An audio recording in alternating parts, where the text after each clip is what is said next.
This is New York City, Flushing, New York Hall of Science, beautiful September afternoon. We're looking at the World Maker Fair. The maker movement is clearly here. At this event, it was one weekend, 95,000 visitors, 900 makers participated, sharing their making, engaging the audience. You could see that huge robot from the previous picture, shooting fire, paper birds, 3D printer that prints in porcelain, outstanding. And as this sign shows, many, many, many choices. And yes, it does say lockpicking. The maker movement is here in this building. And actually, at the Manchester Craftsmen's Guild, it's been around even before it was called Maker. But the picture we're looking at is a space upstairs, one floor above us, the maker space. It has laser cutters, 3D printers, computers, powerful equipment. And it's not only here in this building that you can find this kind of space. You can find this kind of space in many schools, community organizations, libraries in this city and across the country. Very powerful stuff. What choices are we going to make with that? So with this type of setup, you can make keychains, awesome keychains. You can make snazzy smartphone cases, or you can make a difference. I'll share with you a couple examples you can implement right away. One of them is if you go to enablingthefuture.org today, you can be paired up with a child that is in need of prosthetics. Children rapidly outgrow their prosthetics, and you can connect your students with one of those children. They can work with the child to build a prosthetic that fits their dimensions, that fits their tastes.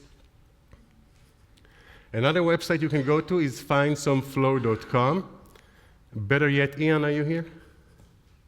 Can you stand up just for a second?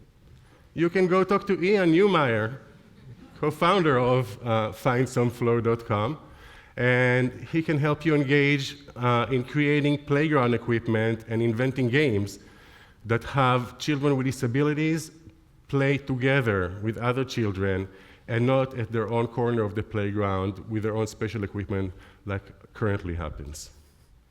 So these are examples you can act on right now, but you can also make your own. And if you choose to do so, at the Create Lab, we recommend those 3 steps. First, we suggest you go local. So let's not try to save a remote community. Work near your building, in the neighborhoods where your students live, which allows you an intimate knowledge of the culture, of the assets, of the challenges. And if you are not familiar with those, it allows you to spend the time and listen and understand.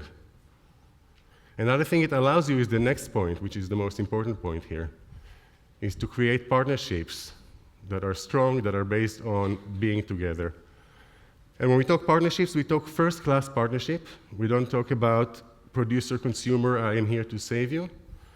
We're looking at peer partnership. So together we are going to think through this. Together we are going to identify issues. Together we're going to come up with solutions, and together we will make.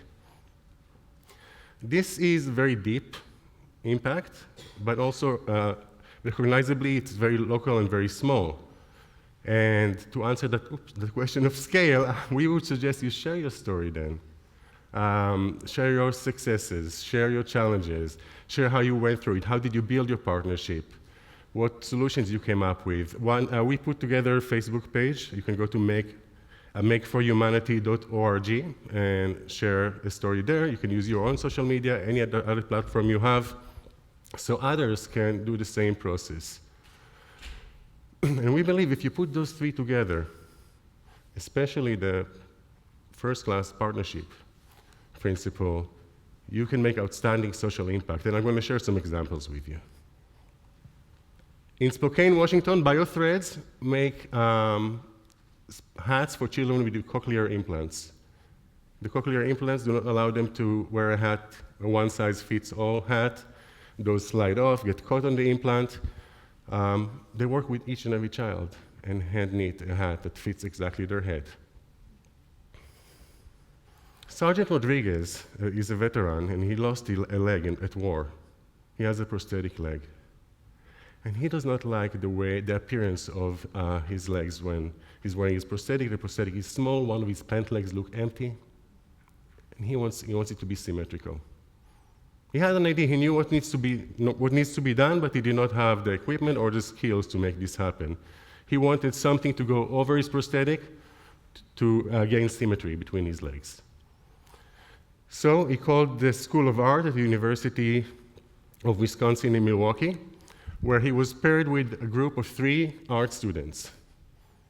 They spent some time with him to understand what he wants, to learn. They got his measurements. They created a Pinterest board for him so they can get a better understanding of his tastes and preferences, and they came up exactly with what he wanted. They executed his invention.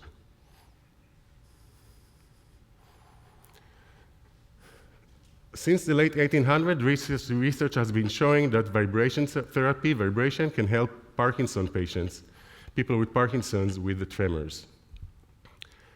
In Madison, Wisconsin, at Sector 67, a maker hackerspace, Jim Rasmussen came up with the idea of combining that knowledge with a cheap vibration motor, the kind that is in your phone that makes it vibrate when it rings. And he was wondering, what if we put this vibration motor on, find a way to attach it to any pen so people with Parkinson's can write clearly without shaking? He did that, and he took his invention to support Parkinson's support group, where the people liked it. It works. I can write steadily. This is great. But how often today do you write with a pen? Maybe at the end of a meal in restaurants. When I get my check, I can add the tip, I can sign it.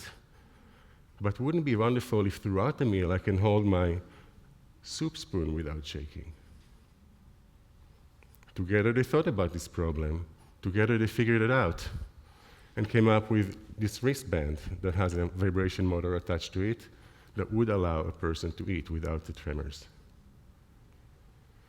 Another lady at that support group, every time she gets excited, her hands flail uncontrollably, and she is very embarrassed by that. She does not like this. She also really loves basketball, and she wants to go to a basketball game and sit through it without this happening. So together with Jim, she thought, and they came up with the idea of if she had something that she could hold discreetly in her hand that delivers those vibrations, maybe that would help.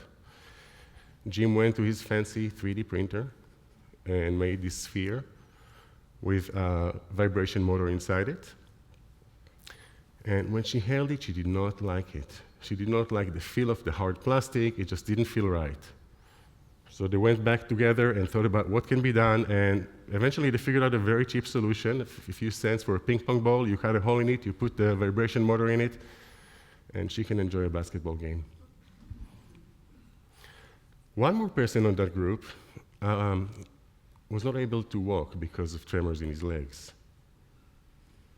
Again, thinking about his specific problem, put their heads together, and came up with a way to attach those vibration motors to his legs. After 3 years in a wheelchair, this person got up and was able to walk. You can make this kind of stuff happen. How? Go local. Talk to your neighbor that has Parkinson's. Create first-class partnerships, peer-to-peer. Maybe your partner is the inventor, like Sergeant Rodriguez. And then share your story, like I've been sharing with you today. Thank you for listening.